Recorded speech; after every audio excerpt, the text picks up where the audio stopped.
পটল দিয়ে তো অনেক রকম রেসিপি তৈরি করে খেয়েছেন, তবে একবারের জন্য হলেও এই রেসিপিটি ট্রাই করুন।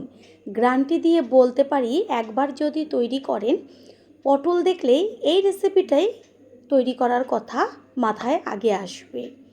নমস্কার বন্ধুরা, শ্বশুর বৌমা রান্নাঘর অ্যান্ড ব্লগ চ্যানেলে সকলকে স্বাগত। এতটাই টেস্টি হয় রেসিপিটা, তাহলে কি করে তৈরি করব সেটাই দেখে নেওয়া যাক। প্রথমেই এইখানে নিয়েছি পটল। এবার পটলগুলোকে কেটে নিয়ে ফিরে আসছি। পটলগুলো কেটে নিয়েছি, আর কিভাবে কেটেছি আমি একটা হাত দিয়ে তুলে দেখিয়ে দিচ্ছি। পটলের খোসাটা মোটাভাবে ফেলিনি, চেঁচে দিয়েছি, মানে বটি বা ছুরি দিয়ে ওপরে একটু ঘষা দিয়ে যে পাতলা একটা বাদামের খোসার মতন উঠে আসবে, ঠিক সেইভাবে চেঁচে দিয়েছি। এতে কি হবে, পটলগুলো ভাজার পরও একদম নরম হবে না, খুব সুন্দরভাবে পটলের টেস্টটা হবে। পটলগুলো জলে ভেজানো থাক, আর এইখানে আমি একটা ছোট বাটির মধ্যে দিয়ে দিচ্ছি 1 চা চামচ পরিমাণ ধনের গুঁড়ো, 1 চা চামচ পরিমাণ জিরের গুঁড়ো, 1 চা চামচ পরিমাণ হলুদ গুঁড়ো, আর দেব কাশ্মীরি লঙ্কার গুঁড়ো। আমি এখানে কাঁচা লঙ্কা ব্যবহার করব, শুধুমাত্র কালারটা ভালো আসার জন্য কাশ্মীরি লঙ্কার গুঁড়ো ব্যবহার করেছি। সামান্য জল দিয়ে এবার ভালো করে চামচের সাহায্যে মশলাটাকে গুলে রেখে দেব। এইভাবে যদি মশলা জলে গুলে রেখে দেওয়া হয়, তাহলে বাটা মশলায় যে টেস্টটা পাওয়া যায় ঠিক সেই টেস্টটাই আসে। এটা জলে গুলানো থাক। অন্যদিকে গ্যাসের ওভেনে কড়াই বসিয়ে কড়াইটা গরম করে নিয়ে দিয়ে দিয়েছি সর্ষের তেল।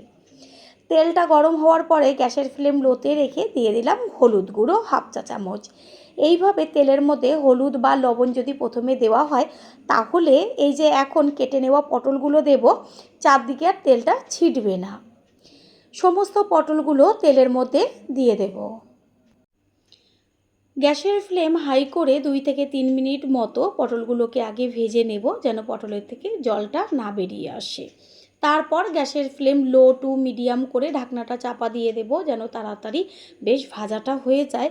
আর এই ভাজাটা একদম লাল লাল করে ভেজে নিতে হবে, তবে পটলগুলো একদমই নরম হয়ে যাবে না, কারণ যেহেতু খোসাগুলো আমি ফেলে দিইনি। ঠিক এইভাবে পটলের খোসা চেঁচে, মানে খোসা মোটা করে না কেটে রান্না করবেন। তারপরে সে কমেন্ট করে জানিয়ে যাবেন। পটলের মধ্যে দিয়ে দিচ্ছে লবণ। তেলের মধ্যে তো হলুদই দেওয়া রয়েছে, আবারও ঢাকনাটা চাপা দিয়ে দেব।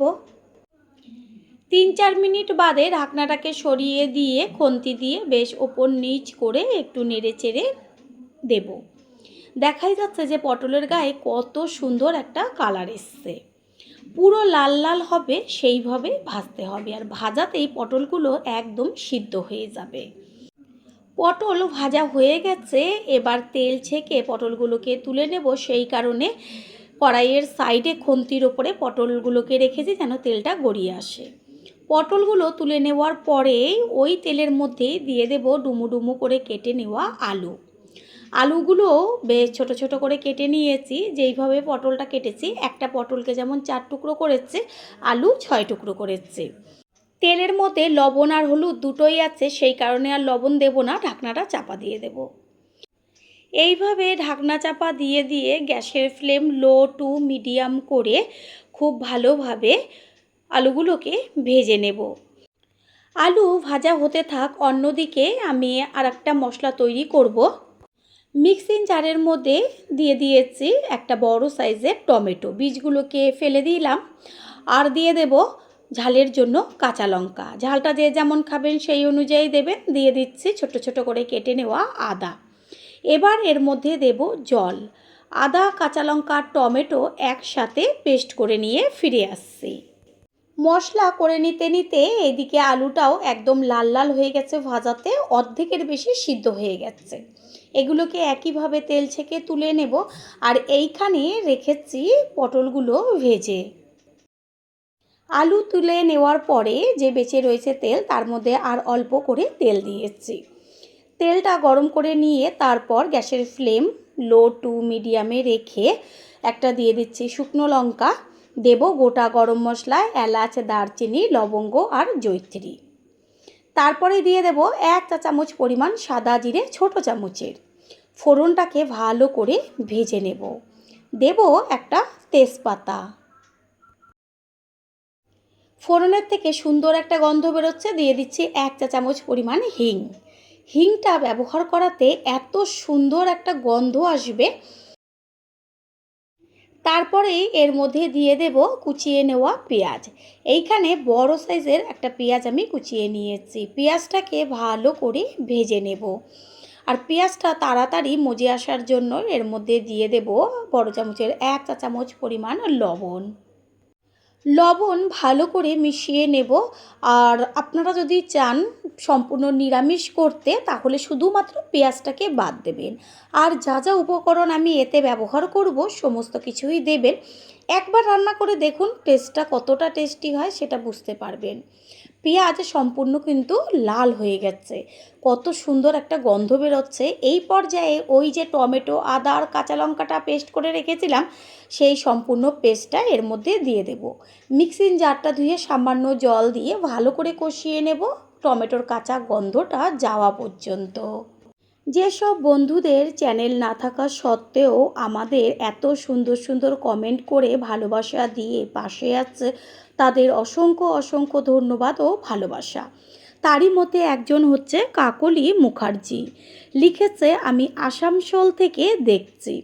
কাকলি দিদিভাই, আপনাকে ও আপনার পরিবারের সকলকে অসংখ্য ধন্যবাদ ও অনেক ভালোবাসা। এইভাবেই আমাদের পাশে থাকবেন।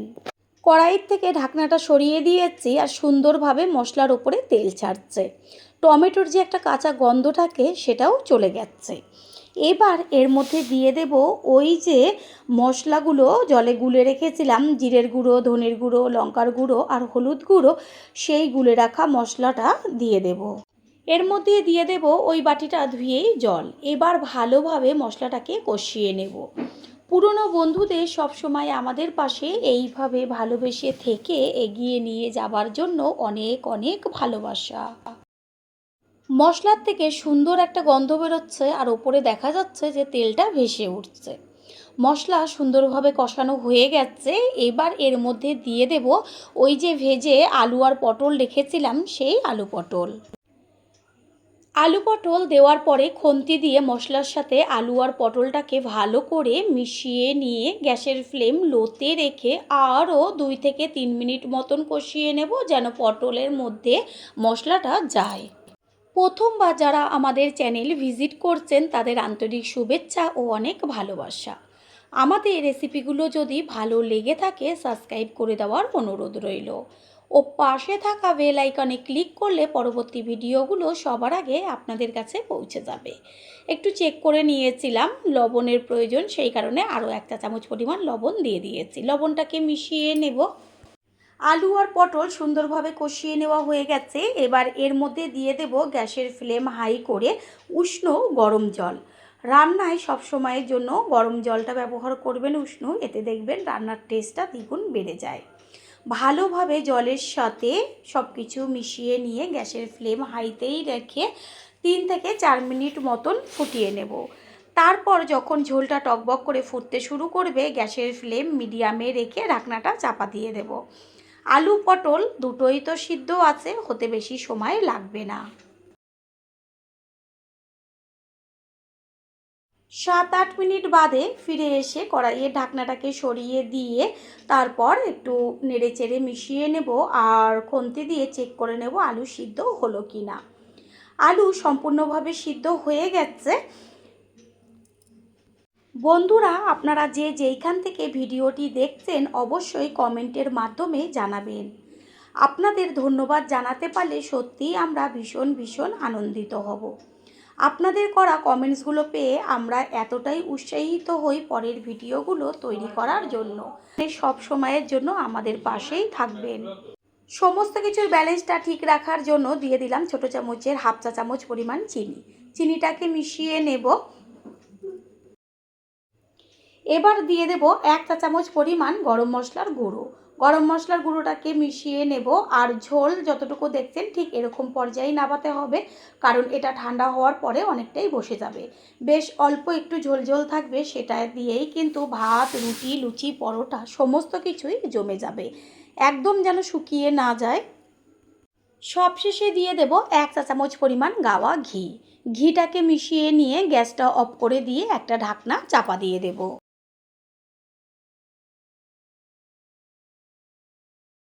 ঘি দেওয়ার পরে গ্যাস তো অফ করে দিয়েছি, এবার দিয়ে দিচ্ছি বেশ কিছুটা কুচিয়ে নেওয়া ধনেপাতা।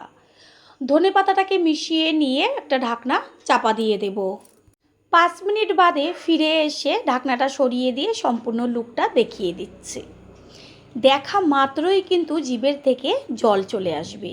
এবার একটা পাত্রে তুলে নেব। কতখানি ঝোল রেখেছিলাম আর ঠান্ডা হওয়ার পরে কতটা টেনে গেছে, সেই জন্যই বলছি একটু ঝোল থাকা অবস্থাতেই কিন্তু গ্যাসটা অফ করে দেবেন। আশা করি রেসিপিটি ভালো লাগলো, আর যদি ভালো লেগে থাকে একটা লাইক, কমেন্টস, পারলে একটা শেয়ার করে অবশ্যই জানাবেন। আপনাদের করা একটা লাইক ও লাইকের পাশে থাকা হাইপ আর একটা শেয়ার আমাদের কাছে অনেক অনেক গুরুত্বপূর্ণ। All friend, thanks for watching my video. আপনারা সকলে ভালো থাকবেন, সুস্থ থাকবেন। আবারও দেখা হবে অন্য কোনো রেসিপির এপিসোডে।